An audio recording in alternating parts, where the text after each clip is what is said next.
And I'm from an area that I'm guessing there's probably been quite a few that have been through a similar thing to me, but will not speak about it. And I'm trying to be a voice for those young girls that think it's not okay to speak. You know, you have to be silent. This is not really the time to be silent. It's time to speak up, because our silence, when we are silent, just eats away at us, and it makes us into individuals that we don't want to be. So yeah, I want to be the voice in the community, and I really am putting it out there. Amos Madra. Loraine, thank you so much for joining us here today. It's an honour, a pleasure to have you here. Tell us about yourself, your book, and what we can expect.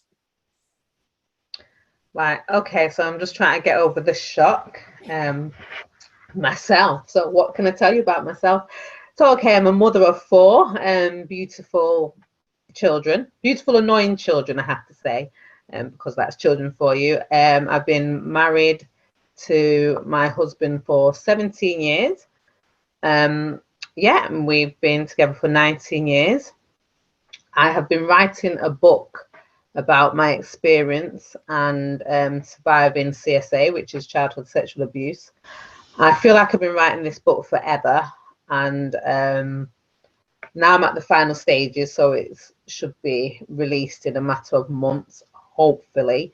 And yeah, I'm a bit of a fitness guru. I love fitness. I encourage women in particular to take care of themselves mentally through fitness and eating well.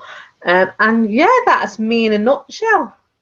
Yeah, and you know, I think there's so much to take away from that. You know, you've got a beautiful family, you're married, life is good, you're enjoying what you do, you've got a business that you run. You know, again, it's things are going really well for you. But of course, you know, your book refers to it. You know, things weren't always that way. And tell us how you dealt with, you know, the abuse, and then of course how did you deal with parents maybe not being able to, I don't know, support you maybe the way you think they should have. Now that's a key question, Amos, because that's just it. It's the support or lack of support that you get from family members, and it's dealing with that as an adult. As a child, no one knows what's happening. So for me, it started when I was age 4, for a period of 4 years plus. And it came out for me when I was in secondary school and my behaviour was spiralling. So I was always in the top classes, you know, set 1 for maths, English and everything. But in terms of my behaviour and attitude, it was just off the scales. And then it was one time in particular when the school had enough and I had a really big outburst that it came out. So I was about 14, when my parents found out about it. And consequently, the rest of the family, immediate family. And I can't say, and the support I got at 14, 15, you don't really know what support to expect.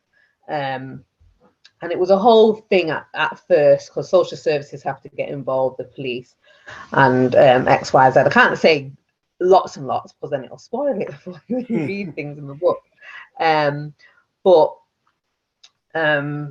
Yeah, so in terms of support for my parents, as an adult now, I battle with it still, but I think the lack of support is down to how do you support someone through that. And because people don't know how to support people through it, they don't know, it's like the right words. It's like a bereavement. What are the right words to say? Some people say nothing because they don't want to fear saying the wrong thing. But sometimes saying nothing isn't okay. And for me and how my family have dealt with it and the support that I have, and I've mentioned it a lot in the book, and the lack of support brings for me about the sense of not being believed and the family member. So my perpetrator was a family member, and he still is very much a part of the family. Not my family, not my household, but you know, my family still speak to him, and that can be hard to grapple with and understand. And it came more apparent when my 14-year-old daughter found out. I spoke to her about it, and her biggest worry, her biggest problem about it was, how come this person's still accepted? How come this person is still spoken to? I don't understand. And that was a massive battle for her. And then it brought it out for me again. Yeah, why? And to explain it to her, it was that, you know what, some people just don't know how to deal with it. They don't know what to say. It was such a long time. In my family, I'm seen as the one that's done so well. I'm married, I've got 4 children, I have a decent job, I own my own house, you know, live in a nice area. So for them, I've made it, but it's took a lot to get there. I'm not always this smiley person. In terms of my marriage and my mothering, it's had a massive impact on that. And that's what I try and relate to people and relate to my family, especially, that, yeah, in your eyes, I look like I've made it, but the battle is constant. I've just learned, I've got tools of how to manage and get through, because I can't expect anyone else to do that for me. So, yeah. Yeah. And, you know, 10 years, the most innocent years of your childhood, you know, can be really harmful, of course, very impactful as well. Mm-hmm. Have you learned to forgive your parents, or do you feel like there's still some processing that needs to be done, there's more needs to be done? Yeah, I forgive my parents. I get on with my mum and dad really well. I don't feel like I've ever had a sense of unforgiveness towards them, really. But then I probably have had, like, little things can happen, especially with one of my parents, if we don't get on. And I think almost like, well, don't tell me what to do. I get my back up, like, when you should have been speaking, you weren't speaking, you know, that sort of thing. Even now, I can still have that inside of me. Please don't say anything that's going to get on my nerves, because then I'm going to bring, you know. So, but I have forgiven them, because, like I said, I just feel that some people just don't know what support to give, really, and that's the be all and end all. I know how I would support my children, but is that because I've been through it? Do you know what I mean? And I think that is it. I think maybe it is because I've been through it, so I know what support to give to an individual or my family member. They come first, for me. But yeah, I've forgiven them. You're very courageous, and even more so to put this out on a book and to put it out there in the public. You know, tell us through the process in terms of, why did you decide to write a book about this, and why did you want to put it out there? Well, to 2004, I got mine, so it was either late 2004, 2005. So this is how long I've had this idea in my mind, years. I was at a church conference thing, and I think I only spoke to my husband about it, you know, just in passing, that, you know, I want to write a book about it. And the pastor that was there, that was preaching, mentioned, there's someone here that wants to write a book. And I was just looking around the place like, oh, there it is. No one stood up. No one went forward. And I'm not saying that there was no one else, but it was definitely a message for me. And I thought, oh, that means I have to do it. Fast forward how many years? Now we're probably going nearly 20 years. I did start the book at the time, and I thought, nah, and I just left it, and I left it for years. But my husband was a constant reminder of what's happening, and you're not doing it. And the pastor as well that mentioned it, every time I saw him, he'd mention it. And he actually has his own book out now. And he'd always say, there was a shop called Wesley Owen in town, and I used to go there, and I used to see that man, and you say, are you scanning what your competition is? And he used to always say something to me. And I seen about 2 years ago, when he was in the end process of his book, and we were talking about publishing and things and how am I getting on. And I said, well, I've now decided to continue with it. And you know, the first time when I was going to do it, didn't have much substance because I did start it, but now I think I'm at a point where I'm ready and I'm better at writing.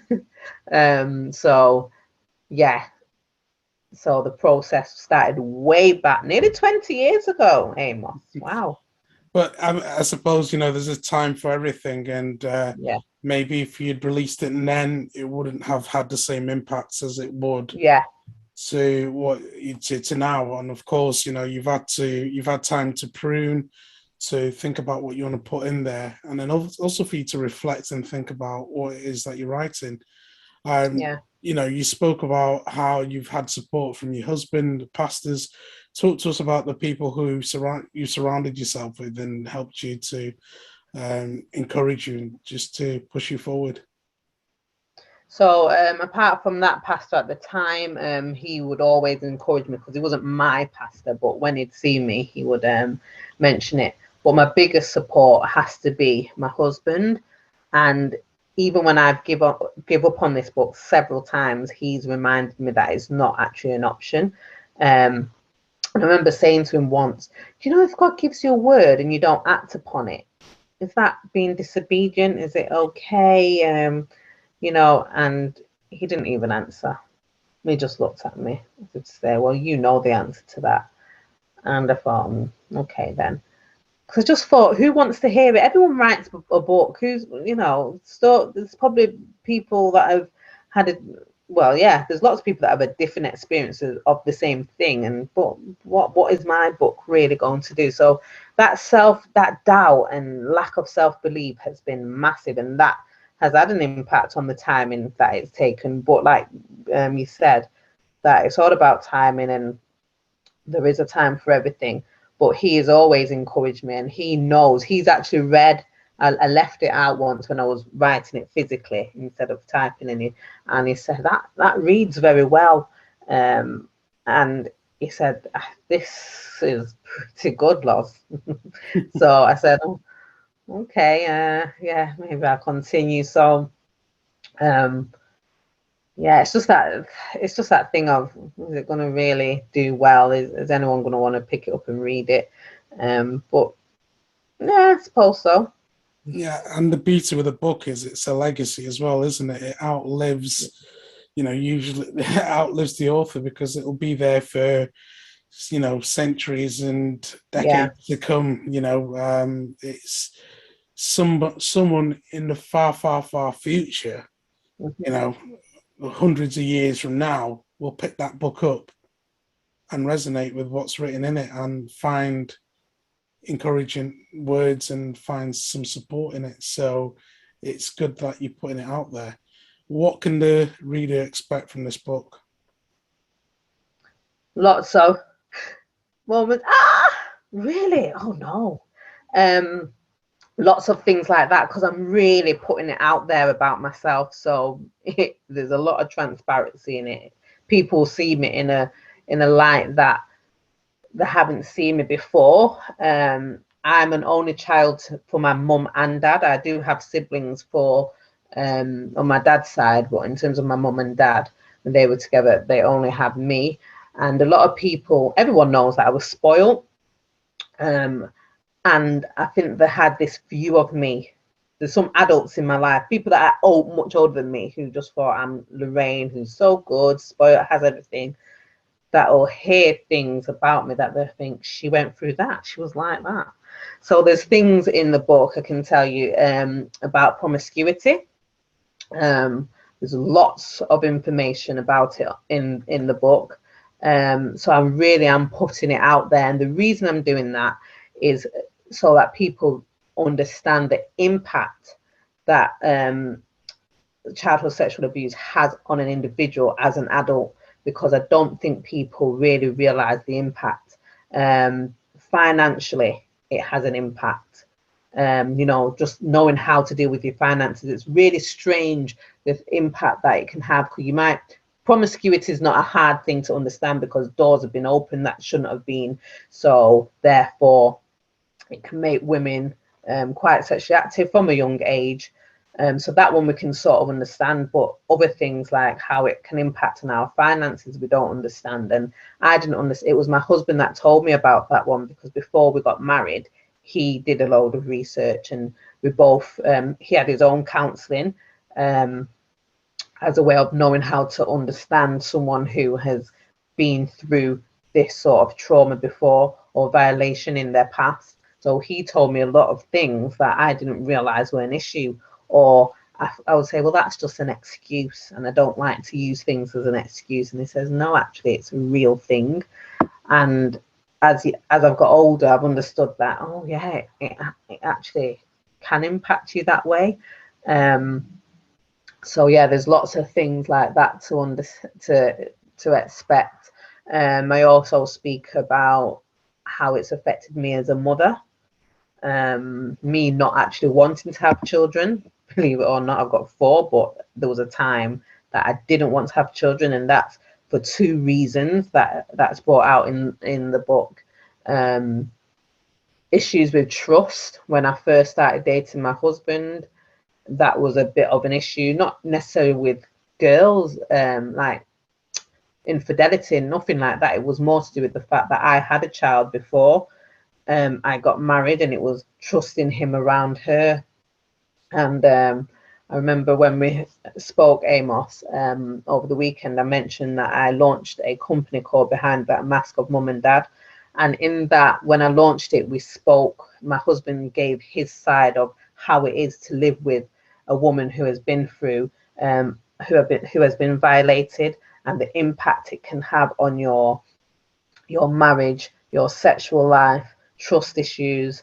I thought I was keeping it on the down low, where I'd be creeping upstairs and then run into the room if he was reading a story to my daughter, and he'd be looking at me to say, what's going on? And that's because I had issues with a male, but even though I loved my husband, and I still do, even though I love my husband, those issues are still, were apparent before we got married and he was getting to know myself and my oldest child. So it's all these little things that you find out through the book. And for a woman, it may be when they're reading it, it'll give them a sense of, I'm not the only one. Is that why I behaved that way? I didn't realize it was that. Some things are obvious, some things are not.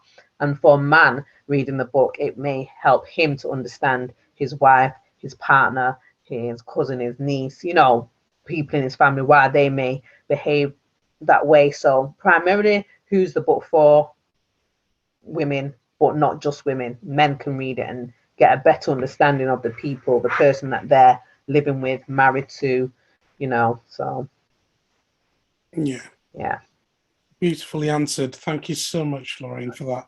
You speak about fitness, you enjoy keeping fit. It's an active part of your life. It's part of your business. How's that played a part in this whole journey? Helps to keep you sane. Fitness releases those endorphins that we need. I've been doing fitness on and off for years. I studied PE. I was a sports coordinator and a PE coordinator at primary school for many years. Before I was even of an age to work, when I was young in primary school, I used to be like a dance teacher to the other girls in my class, and it started from there. And from the age of, I'd say 37, 38, I got into it really seriously, because I thought, I'm approaching my 40th now. I need to make sure my body's looking the way it needs to look.